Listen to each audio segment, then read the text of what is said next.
अस्सलाम वालेकुम, मैं हूं अवैस शहाब और एजुटेनमेंट टाइम में आपको फिर से एक बार खुशामदीद कहता हूं। गाइस, पिछली वीडियो में मैंने आपको बताया था कि किस तरह बिजनेस की क्लासिफिकेशन की जा सकती है।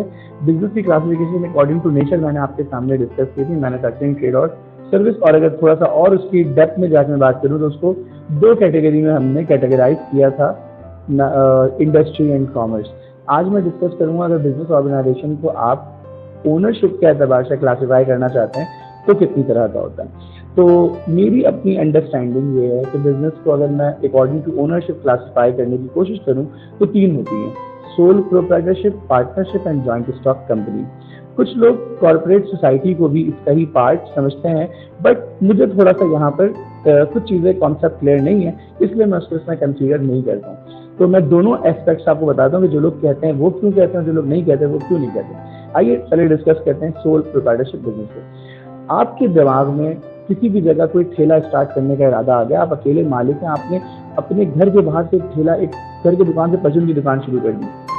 घर के बाहर से जो दुकान और बिजनेस आपने शुरू किया है, अकॉर्डिंग टू नेचर ये बिजनेस आपका ट्रेडिंग बिजनेस है, लेकिन अकॉर्डिंग टू ओनरशिप ये बिजनेस आपका सोल प्रोप्राइटरशिप बिजनेस है। सोल प्रोप्राइटरशिप बिजनेस मैन्युफैक्चरिंग भी हो सकता है, ट्रेडिंग भी हो सकता है, सर्विस भी हो सकता है।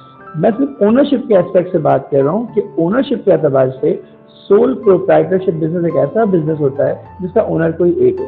पार्टनरशिप क्या होता है? चार दोस्त आप बैठे, आप चारों ने मिलकर प्लान किया, आओ भाई मिलकर कोई बिजनेस करते हैं। आप लोगों ने जो मिलकर प्लान किया बिजनेस शुरू करने का, इसमें भी आप मैन्युफैक्चरिंग भी कर सकते हैं, ट्रेडिंग भी कर सकते हैं, सर्विस भी कर सकते हैं, लेकिन क्योंकि ऑनर एक नहीं है, पार्टनर एक से ज्यादा है, तो इस बिजनेस को हम पार्टनरशिप बिजनेस कहते हैं। अब मैं एक एस्पेक्ट और आगे चले जाता हूँ, मैं बात करता हूँ कॉर्पोरेट सेक्टर की, जिसको हम कॉर्पोरेट या जॉइंट स्टॉक कंपनी कहते हैं। जॉइंट स्टॉक कंपनी में ओनर्स की कोई लिमिट नहीं होती, इनके ओनर्स को हम शेयर होल्डर्स कहते हैं। बिजनेस का जितना, ये भी मैन्युफैक्चरिंग, ट्रेड और सर्विस कुछ भी हो सकता है, इसके ओनर्स एक से ज्यादा होंगे, शेयर होल्डर्स होते हैं।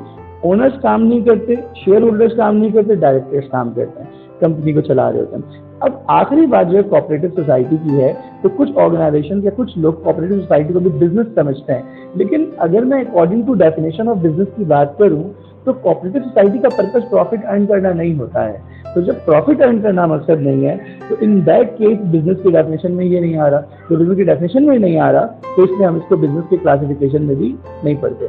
कुछ लोग इसको बिजनेस कंसीडर करते हैं और क्लासिफिकेशन में पढ़ाते हैं, तो वो दलील ये बनाते हैं कि क्योंकि कोऑपरेटिव सोसाइटी बेनिफिट तो जरूर देता है अपने मेंबर्स को, इसलिए कोऑपरेटिव सोसाइटी को भी बिजनेस कंसीडर किया जाए। इस अब तो ये आप चाहें तो इसको कंसीडर करें, ना करना चाहें तो ना करें। कोऑपरेटिव सोसाइटी मेरे आइडियोलॉजीज के मुताबिक एक बिजनेस ऑर्गेनाइजेशन नहीं है, लिहाजा से मैं इसको बिजनेस ऑर्गेनाइजेशन के तौर पे डिस्कस भी नहीं करता।